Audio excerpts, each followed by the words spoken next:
here at the Seattle Atheist Church, the members ourselves give many of the talks. We have a planning meeting every quarter that's open to the whole community, where we consider suggestions for talks that members of our community would like to give. For today, please join me in welcoming Bruce to give a talk about the group unconscious at work. And Bruce, you have the floor. Okay, thank you, Stephen. I'm going to repeat a couple of things for people that were not at my talk last week, just so you kind of have a framework. The reason I call this talk the group unconscious is because the roles that people play in groups, people are usually not aware of. These are not things that usually groups decide ahead of time. Sometimes they do, sometimes they don't. But more times than not, these roles sort of emerge out of a group discussion without people really being conscious of the roles they're playing. So I'll give you plenty of examples of this. So first thing is, the basis for my talk is a book that I showed people last week. It's called Group Dynamics. It's written by a guy named Donaldson Forsyth, Forsyth. He's a terrific teacher. This is a book that's gone through 5 or 6 editions. It's a combination of great research, but at the same time, he's a good writer and he makes the chapters very interesting. So the first thing I want to do before talking about the roles is talking about the kind of group that roles are most likely to be clearly distributed. So for example, one of the characteristics of a group is the group has to have a clear purpose. The group has to have a focus that everybody agrees on is the purpose of what they're doing. The second characteristic is that there's a clear division of labor within the groups so that roles form and people have some sense of what they're supposed to be doing. The third characteristic is that there is a definite ending time to the group. When groups go on and on and on, and there's no boundary that says, okay, the group is over now, it's harder to see what the roles are and where the roles are going. The fourth characteristic of these groups are the groups are closed. In other words, with rare exceptions, the members don't change. So you can count on every week the same people are going to be there. The fifth characteristic is that there's a regular time in which a group meets. So for example, a group meets, say, every Friday from 10 to 12 or something like that. And people know that every Friday from 10 to 12, that's when they're meeting. Examples of this kind of thing in action would be a staff meeting. If you have a staff meeting and you're lucky enough to meet maybe once a week and there's a regular time to meet, that's a good example of a group. A musical band is a good example of a group where you can see these roles being taking place. A sports team, clearly the roles for the different positions are in place. People know what they're supposed to do. A survival group, which is a group that I want to talk about today to use to explain the different roles.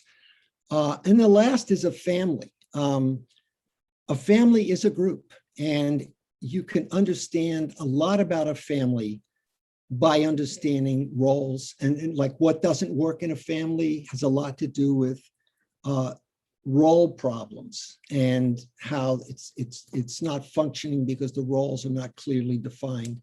I'll get into all that in a few minutes. So the group that what I'm going to do is I'm going to talk to you about different roles, but what I want to do to begin with is talk to you about a group that I want to try to apply these roles to, so we have a kind of a concrete example.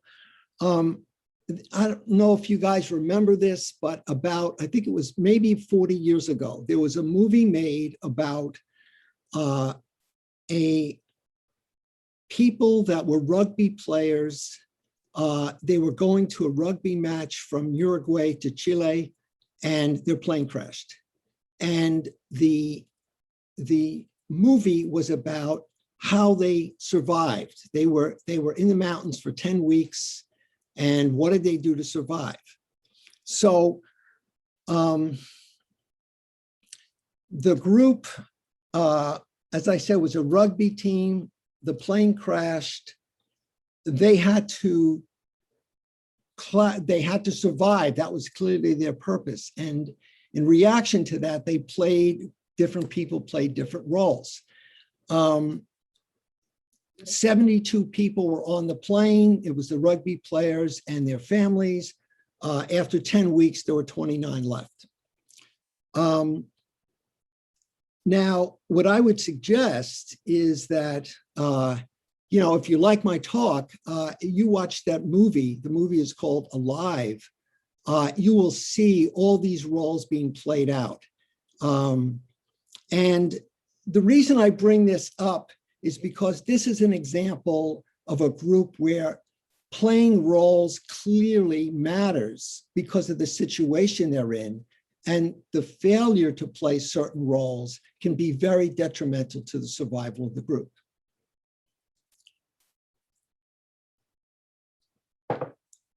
Okay, now, back to a little bit back to my talk last week. Last week, I talked about a group that I was a co-counselor with called Men Overcoming Violence.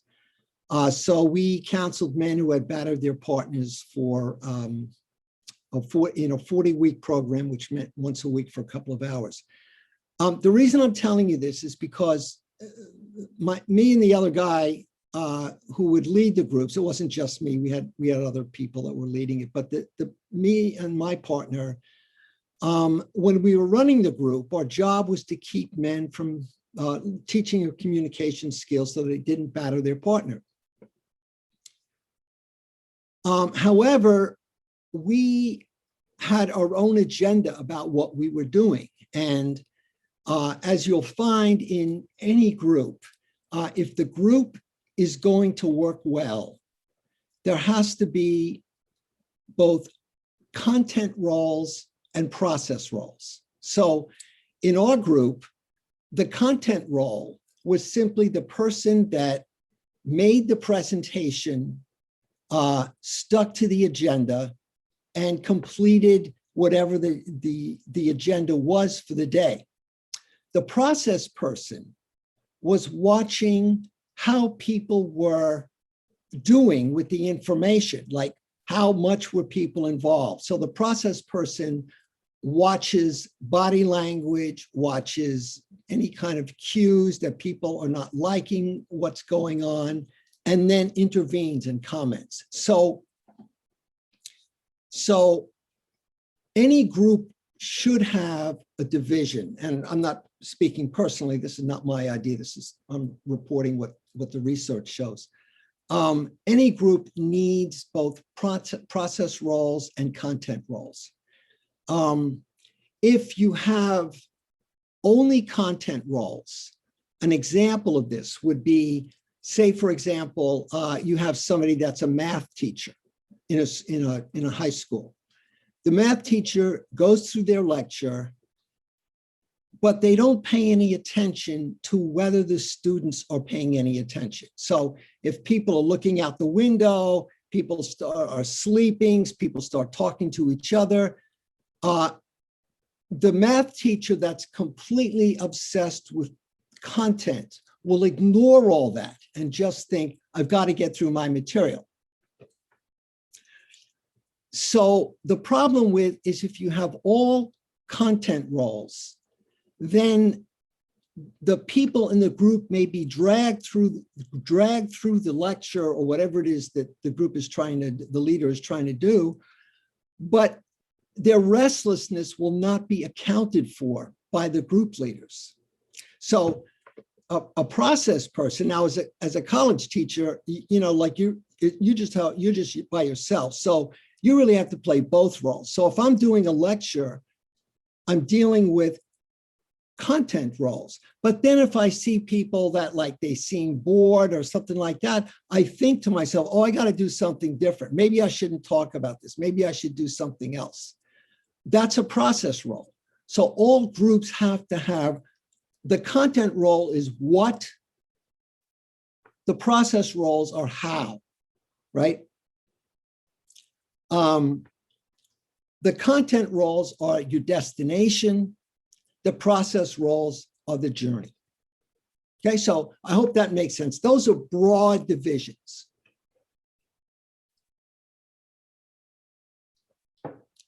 Okay, so the next thing I'm going to do is give you, we're going to make believe that, well, let me back up a minute.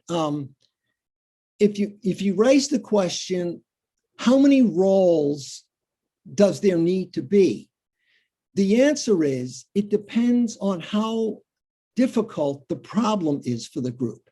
If the problem is fairly simple in a group, the roles that need to be played to solve the problem are limited, right? So if you have a group that has a clear task and there's 8 people, maybe you only need 6 roles to be played.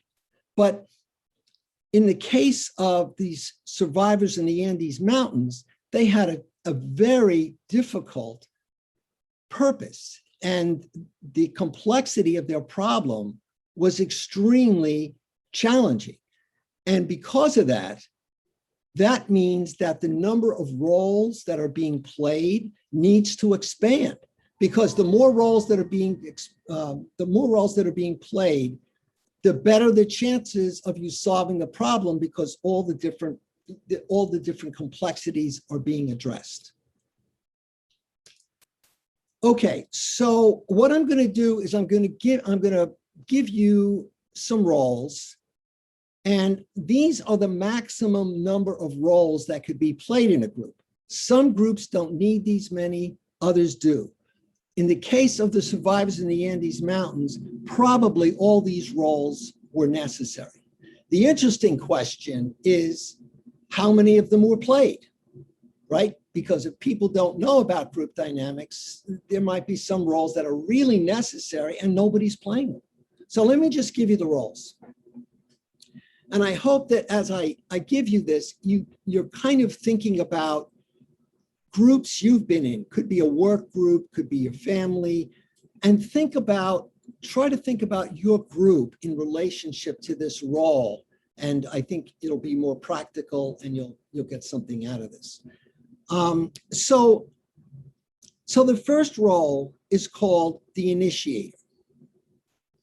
So the initiator in a group welcomes the people in the group. An initiator says, welcome everyone, does something like an icebreaker or something to sort of create a bit of an atmosphere. The second role is the role of setting the table.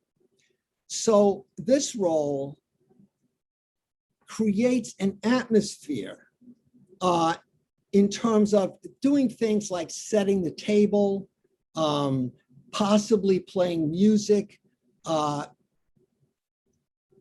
pulling the curtains. In other words, this setting the table is kind of like trying to create a theatrics for the group, right? Now, in the group that I'm referring to, Surviving in the Andes Mountains, some of these things were not done. And of course, when they crashed in the mountains, it was a very scary time. And so the main thing for the group was to try to keep people from getting depressed or just being immobile, or in some case, somebody went crazy over this. But in this situation, initiating and setting the table is a luxury that this group couldn't afford. But they made up for it in other ways. The third role of a group is the problem stater. So this is a role which says to the group, this is the problem we have. And invites people to sharpen their understanding of what the problem is. Because oftentimes people think they know what the problem in a group is, and they think everybody else thinks that they think they have the same idea about the problem, and they really don't. So this role kind of initiates asking the group, what is the problem? Are we agreed on what the problem was? So in the case of the survivors in the Andes Mountains, it was clear what they had to do was to get out of there and survive. They were stuck in the mountains. It was freezing. They didn't know if they were going to be rescued or what. In fact, later on in the movie, the group has, as the people lost what was left of their food, they had to make a decision whether to stay in the place that they were in and wait for the Coast Guard or whatever it is to come, or were they going to try to climb out of the Andes Mountains themselves? So that was an interesting problem that the group had to face. But this group knew exactly what their purpose was. There was nothing vague about it. Okay, so the fourth role is called the initiator. This role tends to want to work up enthusiasm, right? So this is the group this is the person that says, we can do this, we can get over this, right? When people are demoralized around their work, the initiator will say, we've done this before, we could do it again. It might give them a pep talk about past successes. And this is very important, right? Because groups are uneven. Groups are not on an even keel. Sometimes people get demoralized, and it's good if you're lucky enough to have somebody that notices this and steps into this role. And what's interesting about the movie I was telling you about is that there were a couple of people that spontaneously found themselves in this initiating role. So the fifth role is the person that seeks grounds by facts. So this is a person that asks for numbers, statistics, etc., to back up whatever the group is trying to do. In other words, they're the ones that will say, what does the research show about how likely it is to fulfill our purpose? Now, being stuck in the Andes Mountains, they were not in any position. I mean, there weren't even, at least from the mass level, there weren't even people that had computers. So it's like they couldn't figure out where they really were geographically. They couldn't look up anything on the internet. So this is an important role. This is the person that in a group says, what are the facts? What are we up against? We just can't be floating like this, right? So this is a fact. This is a good skill for critical thinking, the fact checker, the fact initiator. Then there's another kind of role, which is like this. It also seeks information, but it seeks information, qualitative information. In other words, stories, anecdotes, analogies. This is evidence that is a little bit more heartfelt and emotional, but still important. So there was one person surviving the Andes Mountains that was referring to a story his father told him about a time when he was stuck in something in military combat, and he told him how he got through. So this guy would tell the story in the movie as a way to tell the people in the group, we can do this, we can get out of here. So there's two kind of seeking grounds. One is the sort of the left brain, hard facts side. The other is the right side, the analogies and the anecdotes.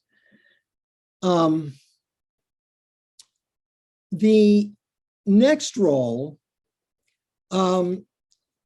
seeks grounds based on critical sympathy of the authorities. So this way of seeking grounds has to do with what do the authorities say about something? Are the authorities reliable? Are they credible? Are they good sources? So that's a third source of ground. So if you notice, optimally, there's grounds coming from three different directions in order to support whatever the purpose of the group is. The next role is a role that you can call the historian. This is the role that says, this is the problem we have, and based on what's happened before, this is what we can expect to happen in the future. We have to pay attention to the past. We can't just pay attention to what's happening right now. Now, this particular group, the survivors in the mountains, did not have this because these folks were in their early 20s. None of them had been through anything like this, so they didn't have a historical framework for what was happening to them. Everything was like right in the present. So there was a liability there. The next role is kind of the opposite of the historian. This role is called the visionary. This person imagines the problem as it relates to the future possibilities.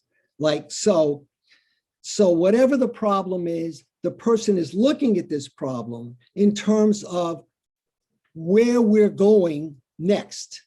So people that are stuck in the present, the group will work better if the group has a historian that reflects out of the present into the past, and another group member that takes the present and then projects it into the future. Where are we going? One person says, where have we been?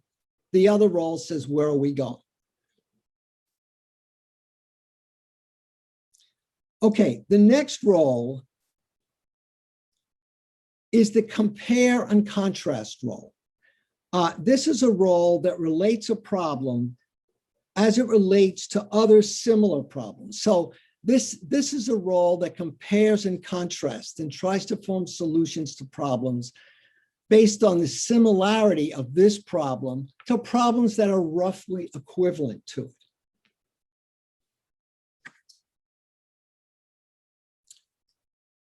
The next role is called monitoring content. So this is a role that makes sure that the meeting stays on track with what the agenda is. So, you know, if we go away to the Andes, away from the Andes Mountains, and we look at another group, if you're doing, say, for example, you're in a book group, and your role is to monitor the content, what you want to do is make sure that people don't stray too far away from the book and the subject matter of the book. They don't, when people start to tell personal stories that are away from the group, the purpose of the group, the monitor will bring it back and say, well, can we get back to, you know, whatever the, you know, this first section of the book here or something like that. So the monitor watches and makes sure that the group does not sway off into directions that are away from the purpose.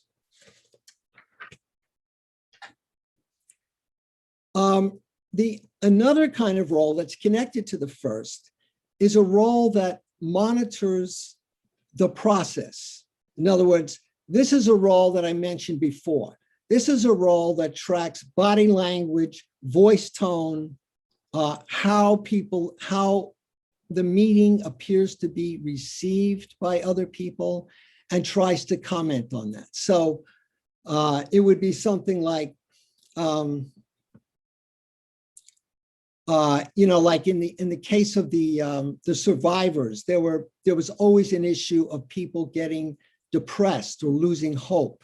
And a couple of the leaders would always be watching and say, and one of them would say, "We'll take, I think it'd be good to get somebody over with Antonio. He hasn't, his legs are injured. He hasn't moved very much. He's not involved in the group.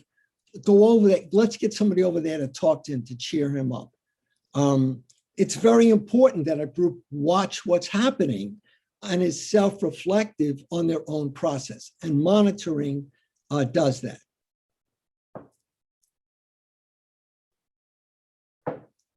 Okay, so about now, people will often say, how many freaking roles are there? Okay, well, we're more than halfway. Okay, so bear with me, where there's a total of 22. We've covered probably a little more than half. Now, the next role is interesting and a very important role. This is a role called the skeptic. The skeptic is the one that troubleshoots for problems with the formulation of whatever the problem is.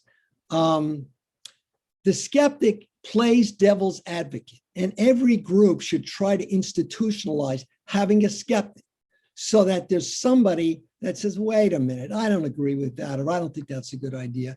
I'll give you a very good example of why a skeptic is important. When the people in the Andes Mountains were hoping to be rescued, at some point a plane flew overhead, and they could not tell if the plane was close enough to the ground to actually see them or not. So it was like an interpretation they had to make. And the wings of the plane were tipped. Most of the people leaped up in the air and said, they saw us, the wings was tipped. And there was one person and so because they did that, they thought that they were then going to be rescued. And so they started to eat up the food at a much later, faster rate because they thought they were going to be rescued. One person said, how do you know that they saw us just because the wings were tipped? Maybe there was just something in the plane that they had to turn their wings at that point. That person was overridden by everyone else because most of the people wanted so badly to believe that they were going to be saved that they did not use good critical thinking, and the skeptic was overridden by the power of the group's wishful thinking. So to me, skeptics should always be built into groups, and hopefully you can get people to rotate the role so everybody gets a chance. Okay, the next role that's very important in a group, and this is a role that most people don't want to play, but it's really necessary, and that is a recorder. The person who takes minutes and tracks what has been agreed to. Okay. In the case of the Andes Mountains, it was very important that they had somebody to track how many days they were there. Because with a lot of these folks, if they would get demoralized, they'd say stuff like, we're never going to get out of here. We've been here for months, blah, blah, blah. And if somebody can say, well, actually, we've been here for 16 days, that gives an objective perspective on the group for what their situation is. Otherwise, people can go into, the worst case scenario. So recording what is agreed on is a very important part of the group. Another role is called the Practical Pragmatist. So this is a role that asks questions based on whether what is being done is down to earth, it's feasible in terms of time, energy, and resources. So this is the one that says, is this realistic to do? And insists that people not get carried away and say, how long is this going to take? Who's going to do it? Those type of questions. So the pragmatist Practical Pragmatist is another role. The next role is called the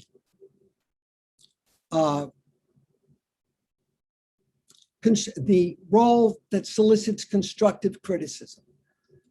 This is a role that says, this is how we see we're going. So this would be a role that says the leadership, whoever's the leadership of the group, they need to be able to be criticized by other members to improve their process. So being critical is vital to a group to keep it on track, that the members have to feel like they can disagree, and what they disagree about matters, and that their opinion can actually shape and change the group. Next role is attention reduction role. So this is a role where somebody, now this is where humor comes in. If you have somebody that has a good sense of humor can give people perspective, and it's very helpful if there's tension in the group, if somebody can make a joke or something to cool things out, so that sometimes when people have arguments, it doesn't get out of hand. Joking in some situations is very helpful.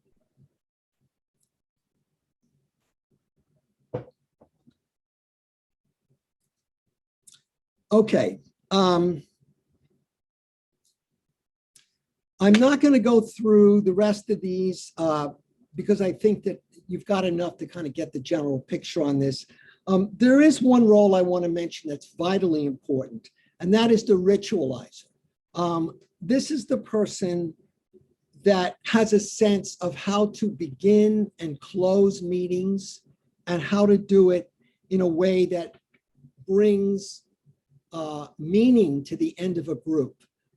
There was a person that in the movie that insisted on keeping track of people's birthdays, and that whenever somebody had a birthday, part of the meeting was celebrating this individual's birthday. That gave the group a sense of hope. This is the same guy that, in addition to doing that, would also play guitar, have music. And so beginning and ending with music or some sort of theatrics is crucial to a group functioning well. So, okay, so there's the roles. So what I want to close with is the most common problems that groups have because they don't follow the roles I was giving you. The first problem in groups that's very typical is that one person is playing too many roles. In other words, you have to divide the work up so that not just one person is doing too much. What that leads to is burnout on the part of the leader that's doing too much. It's not very productive to one person be playing 4 roles and 3 other people that aren't playing any roles at all. Everybody should have a designated role. The second problem is that there may be roles that are necessary to be played in order for the group to function that people don't know that need to be played at all. In other words, there's a lack of knowledge of what the roles need to be. The third problem is that the group has knowledge of the roles, but the roles are being played badly. Okay, so oftentimes in, say, a volunteer group, you have somebody that volunteers to play a role. They're not very good at it, but no one else wants to do it. And so it's not very productive for the group because the best person is not in the role. And the people that could be in the role that are good, they're not stepping up for whatever reasons. The fourth problem typically in groups and roles is that there's too much competition for the roles. In other words, people are fighting over who gets to play a certain role. Meanwhile, other roles are being unattended. right? So some roles are more attractive and more people want to do them. Other roles are not attractive. Usually people don't want to be a timer, keep track of the time, because that means you got to butt in and cut people off. That's not a very exciting role, and it's hard. People get mad. So you're not going to get a whole lot of competition for playing that kind of a role. The fourth problem, there are 7, okay, fourth problem is that the status hierarchies get in the way. In other words, a person's social class, their race, their gender, or their age all have stereotypes attached to them. And sometimes those stereotypes get in the way of getting the right person in the right role. So you have to sort of get over those suspicions and stereotypes in order to get the right person in the right role. Okay. The next problem is that roles are ambiguous. That means that you really don't understand what your role is. And so you're kind of slipping and sliding around into other people's roles. Oftentimes this happens at work, like your boss gives you a job and then they start changing the categorization of your job, but they don't tell you. So you find out you're doing more than one person's job because your role varies from day to day.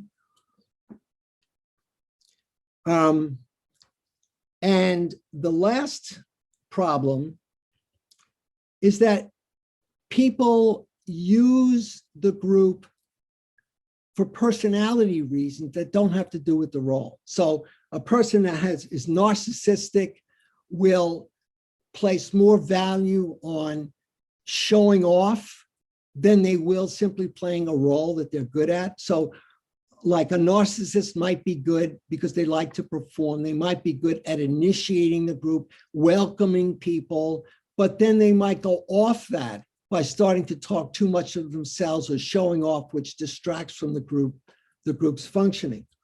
Another problem is that people get anxious. If people are anxiety and they come into the group, they might try to get their needs met through the group process when the group's job is not to help you with your anxiety. The group's problem is to solve a problem. But often people's personalities get in the way of the roles. So there you have it. I think this stuff about the roles is really important in understanding what's going on in a group. I hope you think about the groups you've been in and that you might be able to apply some of this stuff, especially for understanding why the group that you're in is not operating at the maximum capacity. So there you have it. Thank you very much. And I'm looking forward to our discussion. Thank you, Bruce. Let's all unmute ourselves for a moment and give a round of applause.